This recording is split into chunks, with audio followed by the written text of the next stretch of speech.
And so I think it started off with Luke and I designing our culture in a very deliberate fashion. Understanding whether individuals demonstrate the right cultural markers is a starting point. And then after that, it's really an exercise of trying to discover a person's superpowers. I'm a huge advocate for strength-based hiring and strength-based management. I'm not looking for the absence of weakness. That's not interesting to me. Even the presence of weakness isn't as interesting to me as the presence of overwhelming strength that an individual can apply to solving a problem that you have is what I'm looking for. This is Craig McLuckie, founder and CEO of Stacklok. This is Code Story, a podcast bringing you interviews with tech visionaries. Like 6 months moonlighting. There's nothing on the backhand. Who share what it takes to change an industry. I don't exactly know what to do took next. many goes to get right. Who built the teams that have their back. The company is its people. The teams help each other achieve. I was proud of our team. Keeping scalability top of mind. All that infrastructure was Yes, we've been fighting it as we grow. Total waste of time. The stories you don't read in the headlines. It's not an easy thing to achieve, mind Took it you. off the shelf and dusted it off and tried it again. To ride the ups and downs of the startup life. You need to really want it. Not just about technology. All this and more on Code Story. I'm your host, Noah Lappart, and today how Craig McLuckie is helping developers in open source communities keep software secure and choose safer dependencies. This episode is sponsored by NordProtect. In a world where data breaches are on the rise and identity theft is becoming more common, you have to take steps to protect yourself.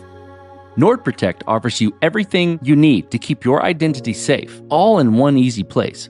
It's built to help you safeguard your identity with advanced automation that works 24/7 on your behalf. Things like dark web monitoring, credit monitoring, security alerts, and more.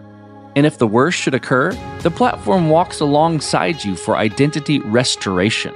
NordProtect plans come with financial coverage across a wide range of threats, from identity theft to online fraud and scams, so you are covered when it matters most.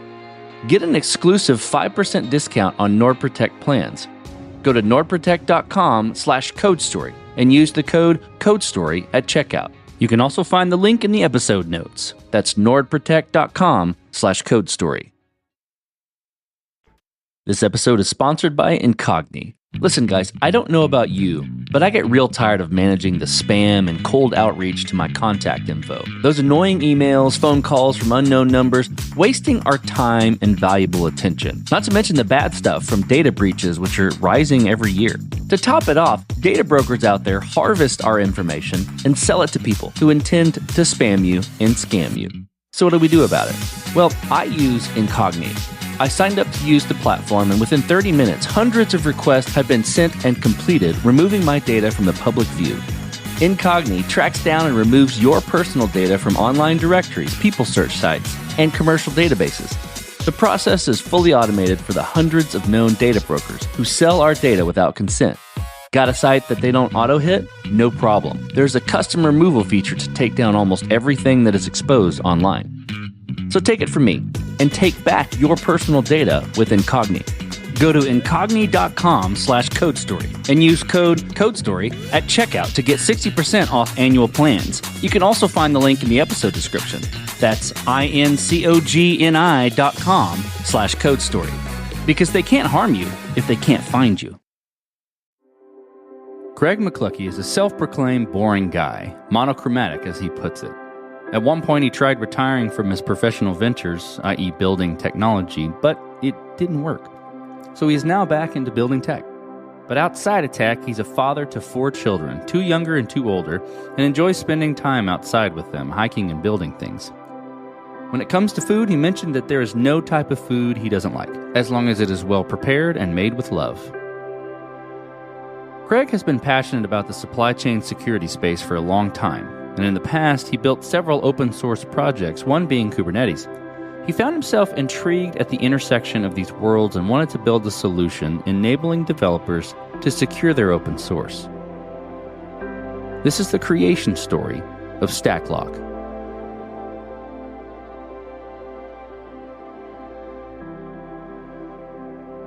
So Stacklok is a relatively young company. We're only about 9 months old now. And what we do is provide solutions to organizations that are looking to build software. And we're here to help those organizations understand the supply chain and create rigor and control around the software supply chain. So understand your dependencies, make better choices, and institute controls that enable you to ensure that the software you're producing is as safe and sustainable as you can possibly make it. This has been a passion of mine for a long time. As all the best stories starts with something that you're passionate about. And again, I may not be the most sympathetic character that my sort of passions are in the supply chain security space. And it's something I've been obsessed about for 5 years. I'd built a number of projects in the open source community. I had worked on starting a technology called Kubernetes, which I think people are probably familiar with. Sold the company, and what really started dawning on me as a human being was just how contingent we are, we the human species, on open source technologies. It represents just this absolute treasure for humanity. It's the foundation of almost all innovation. You look at what people are excited about these days. We talk a lot about ChatGPT, and you start looking at what does ChatGPT run on? It's open source all the way down, right? It's a Linux kernel, and then it's Kubernetes for workload management, and then it's Python for development, and it's PyTorch, and it's Kubeflow. And if you actually went and cataloged it out, you would discover that better than 90% of that is open source technology. I started asking myself, what do we know about these technologies? How do we catalog them? How do we think about them? How do we ultimately ensure that the technology we're using is sustainable and secure? And the answer is there's just not a lot of rigor. It's actually shocking how little rigor there is in the way that a lot of organizations approach the consumption of open source technology.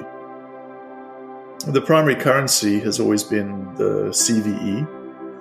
Is there a known vulnerability in this piece of software? But it's increasingly failing us as a way to determine whether something is intrinsically safe and it's intrinsically sustainable for consumption. The presence of a CVE doesn't mean as much as it used to. And then the absence of a CVE also doesn't necessarily mean very much. It could be because something's perfect. It could be because it's perfectly malicious and it's just never been observed before.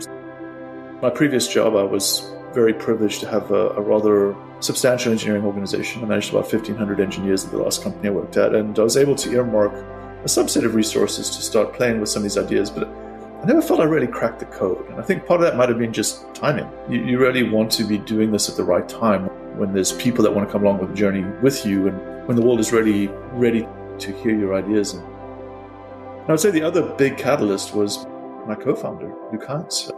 He started a really interesting and powerful project that's addressing a lot of these issues. And it represented the first step on a much longer journey, both for him and I think for the broader community and certainly for me. You just mentioned that step one, but I'm curious about what you would consider the MVP for Stacklok, right?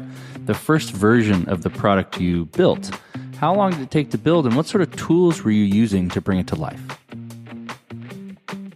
It took us about 9 months to produce what we call these sort of the twin projects. We call them the twin marmots. We use the marmot as a logo for what we're doing because they're very security conscious animals that actually rely on community-based security. And so it took about 9 months. Luke and I started working on the initial projects, and I think the MVP was really around having a narrative that would enable an individual or a group of individuals to start to control their own destiny, set up and manage policies around open source software consumption. I think the thing that we were looking for to really prove that we had something was our own successful use of these technologies, and specifically being able to generate evidence to ourselves that these technologies were saving us from potential missteps somewhere down the line. And so as we worked together and started building the team out, we got to a point where we now have a lot of organizations. We have 30 different GitHub repositories. That's a lot of surface area that we're covering. Being able to actually have these controls in place so we can make sure that everything that's being submitted by developers meets certain criteria, being able to look at our dependencies and make sure that they meet certain consumption criteria, and being able to objectively evaluate those dependencies based on a set of data science principles was what we're looking for. So we knew we had something when we looked at it and we're using it. We're like, wow, this is actually really pretty damn good. It's saving us effort in producing it. The first step for us towards MVP was dog fooding and really liking the taste of our own dog food. And that then told us that we were in good shape. We started with Golang. Luke, my co-founder, is the technical brains of the operations. He did a lot of the initial scaffolding and heavy lifting and design work. And then we brought on other engineers that were comfortable and fluent in Golang. At one point, we did discern a problem that we had, and it really caused us to rethink the plan a little bit, because we were reasonably confident in our own use of this technology because we understood it, and you tend to love the thing that you produce for yourself. But we were not confident in others being open to using it. And in particular, when you're dealing with security products, if you disappoint someone, meaning they've made an investment in something, they're looking to use it, and you catch them late in the cycle, in this case at the moment of a merge request, it's not a good experience. It's not a good experience for them, and they're inclined to work around you. You're not helping them do their job in their own minds. And so we found that we had to be earlier in the cycle. We had to make sure that we weren't disappointing developers at the point at which they were looking to submit a merge request. And so we introduced additional capabilities that we hadn't necessarily planned to when we set forth on the journey. And that took us maybe a 2.5 months to produce that sort of that really developer-relevant surface that developers could then engage with. From our thinking, just in terms of helping to address the cold start problem, and making sure that if you have a technology that's contingent on a lot of people using it to produce signal, people are not going to necessarily use it to produce signal unless other people are using it to produce signal. You've got a cold start problem. It took us a little while to think through how to address that, and I feel pretty good about where things are and how things are going, and what the sort of general metrics that we're seeing in terms of people engaging and using what we have. Okay, so moving forward then, so you've got the MVP, you've got your approach, you're getting some traction. Tell me about how you've progressed the product and matured it. I think to wrap that in a box a little bit, what I'm looking for is, how did you build your roadmap? How did you go about deciding, okay, this is the next most important thing to build or to address with Stacklok? What we did is we did a lot of interviews. We spent a lot of time talking to people and just interviewing them and understanding where their pain points were, where their challenges were, what was difficult for them, et cetera, et cetera, et cetera.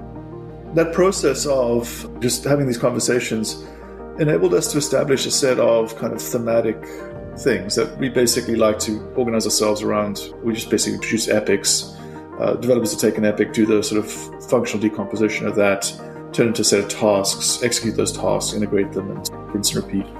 We tend to run everything on a sort of 2-week sprint cycle and try to make sure that everything's stable in between those cycles, so that folks have a good runway to execute. And so for us, it was this intersection of just customer empathy, customer conversations, including our own developers, because as I mentioned, dog fooding was an important part of our acceptance criteria here. And then doing some back of the napkin calculations to ascertain what the relative cost of things were. So we wanted to obviously scoop up as much low-hanging fruit as possible, but we're also being very judicious around just order of operations. I think there's an art to this that becomes apparent once you've built several systems. And this is certainly not my first system or Luke's first system.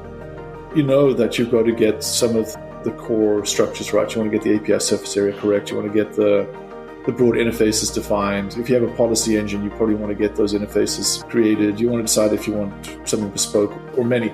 So do the most disruptive things first, try to get a stable API surface area. And then once we'd made those investments, we could start to execute a strategy which was around just feature build up and increasing the sort of functional capabilities of what we're doing.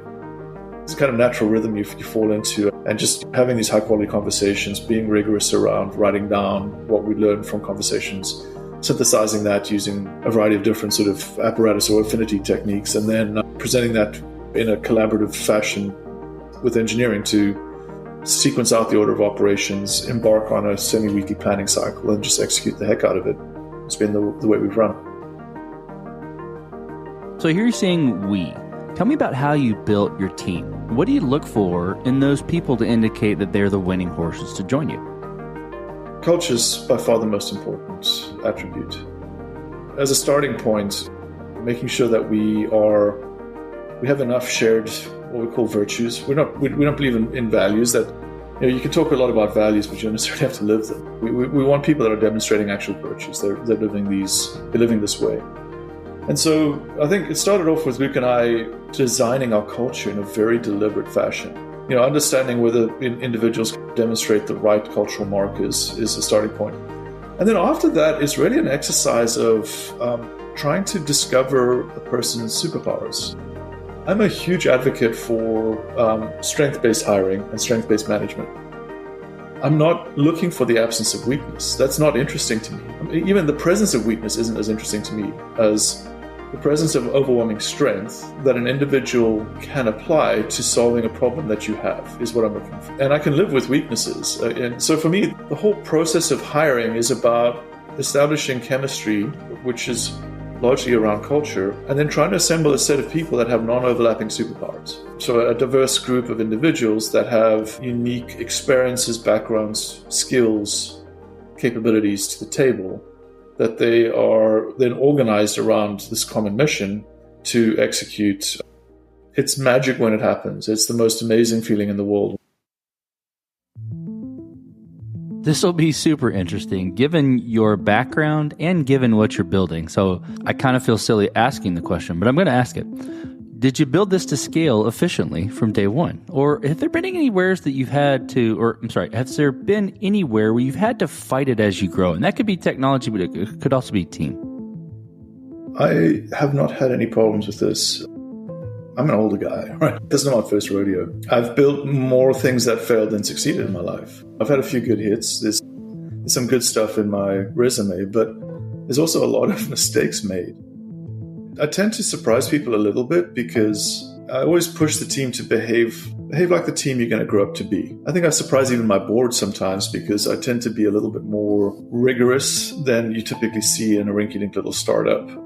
But at the same time, it pays dividends. Like it's too young to call any kind of success with Stacklok. We're very early in our journey, but I think when you look at my previous company, we did things that people thought were crazy. I insisted on a full audit readiness after our first year of operations. It sounds mundane, but our accounting systems were impeccable. They were very clean. So when it became time for acquisition, it was absolutely frictionless. It was categorized as one of the most seamless diligence processes that the acquiring company had ever looked at. And so I do think you don't want to create structures that slow you down and introduce unnecessary friction, but there's an art to behaving like the company you want to grow into so that you grow the right skeletal structure, you grow the right bones. I think there's also an art knowing when it's too much, like when you're creating process for the sake of process or structure for the sake of structure. You want to maintain that agility because it is your core value as a little rinky-dink startup. So as you step out on the balcony and you look across all that you've built with Stacklok, what are you most proud of? It's always the people. I think the thing I'm most proud of is just the people. And it's the people that you've worked with over the months and years and just see how they grow and they mature and they develop and they become powerful, effective, competent individuals and find their own success. It's surrounding myself with people that I could see myself working with indefinitely in a variety of capacities. There's people I work with who I'd be happy to work for. And there's people that I've worked with for years. There's people I've just met, but I'm hoping I'll still be working with them in 10 years. So a company is a fascinating thing to build, but the ingredient is people. It's this beautiful machine that's made out of these most wonderful, sometimes crazy, valuable, peculiar ingredients called people. Okay, so let's flip the script a little bit. Tell me about a mistake you made and how you and your team responded to it. I think some of the biggest mistakes I've made have been putting people in a position that they weren't able to succeed in. Not because they were not diligent or wonderful or otherwise incredibly competent people, but because I didn't know what that position looked like. I didn't know what I needed, and I couldn't map the person to that position. And I think that's been probably the most gut-wrenching set of mistakes that I've made historically. The way to address that is seek outside guidance, get expert assistance, spend more time getting your job description right, play it past people who know exactly what this looks like, involve them in the assessment process, etc., etc. But those have been the most appallingly painful kind of mistakes. I've made terrible mistakes technically. I've pursued strategies that were not well thought through. I've created systems that have architectures that are broken. But at the end of the day, the hardest mistakes are always human related. This will be fun. It's early days. You said your team about 20 now. You got ways to go. You've done this before. Tell me what the future looks like for Stacklok, the product, and for your team. My last company, I went from 0 to 110 people in 2 years. And so I did this kind of unfettered growth thing. The way that this is working right now is grow, harden, grow, harden. I think of it as a hardwood tree. You want for your company to be strong, you need to take this period for the team to set and gel before you go through your next growth phase. So what I did with the period today was we went through very rapid growth to about 20. We slowed our growth and we went through a very hard period of focused execution. We ran hard as a team, and then now we're entering the next phase of growth. Then we're going to harden and run as a team, and et cetera. So we're just going through these kind of phases. And what the next phase will take us through is we're going to continue the feature build out until we start to see strong organic uptake of our open source offer. So that'll be measured by the number of communities that are willing to engage with us, that look at what we're doing as being useful to them, are willing to make it part of their operating flow, are willing to contribute resources back. That's going to be the next phase of us. So that'll take us through to probably, I would imagine, a quarter. And then the next quarter after that will be, so we're basically going to grow, we're going to execute that. Then we'll bring on resources that are necessary to basically render commercial outcomes, mostly in a PLG-like context. And then it'll be the transition to a much more kind of revenue-centric, business-oriented way of operating. It'll be a game of figuring out the sort of market segments we want to pursue, what the marketing apparatus and lead gen apparatus needs to look like, how to organize our sales efforts so that we can be efficient. We'll be thinking through what size deals and which segments is going to be coming from. And we'll start the build out from a commercial perspective. It's difficult to predict because the most effective thing you have when you're a rinky-dink little startup like us is agility. We can move tremendously quickly. We can scale effectively. We don't have the ability to bring a gazillion resources to bear, but if we come up with something novel, we're certainly not encumbered by debt. It's just this, it's a period of growth, execute, and then transitioning from community centricity to commercials in about 6 months from now. Okay, Craig, let's switch to you. Who influences the way that you work? Name a person or many persons or something you look up to, and why. You asked me the book I liked the most. It was that Good to Great. And there were a few things that Jim Collins did that I really liked and I've taken to heart. First of all, I think he outlined the level 5 leader and like this idea that like the most wonderful people are this intersection of relentlessness and humility. And I don't think I don't see myself as a level 5 leader, right? Like, I don't know how humble I am, but I keep an eye out for these people when I'm looking to bring in folks into significant roles. I consider my co-founder, Luke Hines, to be a level 5 leader. He's this wonderful combination of just incredibly humble and just kind and courteous, but entirely relentless in terms of his pursuits. And that really galvanized me or motivated me. You see these types of people where success happens around them, but then they just don't go out of their way to claim credit for it. And it's a fascinating pattern. Once you can see it, you can't really unsee it. It's really wonderful. But the other thing that I really liked about the way that Collins operates is he finds truth in data, which is one of our kind of core cultural sort of markers that I look for inside Stacklok.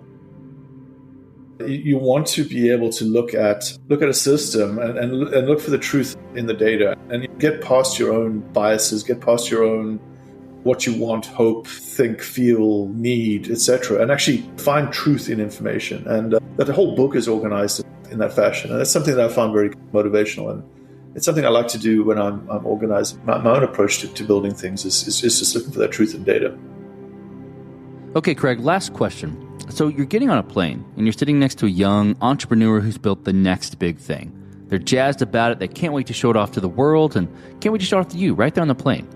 What advice do you give that person, having gone down this road a bit several times? This is going to sound really funny, but I hope people take this to heart. Like, success is a shit teacher. Like, you have that entrepreneur who's got that great idea, and it's entirely plausible that they're going to build the next Google. You're sitting next to the next Bill Gates, or you're sitting next to the next Sergey Brin or whomever.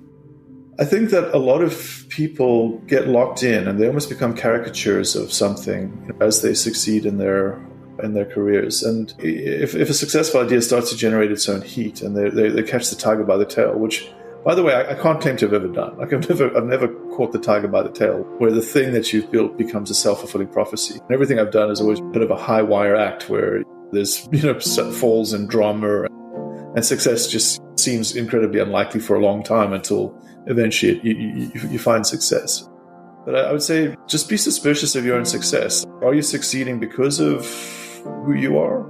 Or are you succeeding despite who you are? And could you be even better if you were just a little bit more humble and a little bit more open to seeing what actually makes you successful in the world? I like that. I like that a lot. Well, Craig, thank you for being on the show today. Thank you for telling the creation story of Stacklok. Thanks for having me on. And this concludes another chapter of Code Story.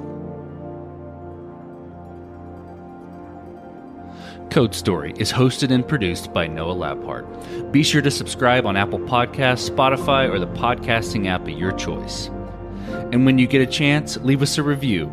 Both things help us out tremendously. And thanks again for listening.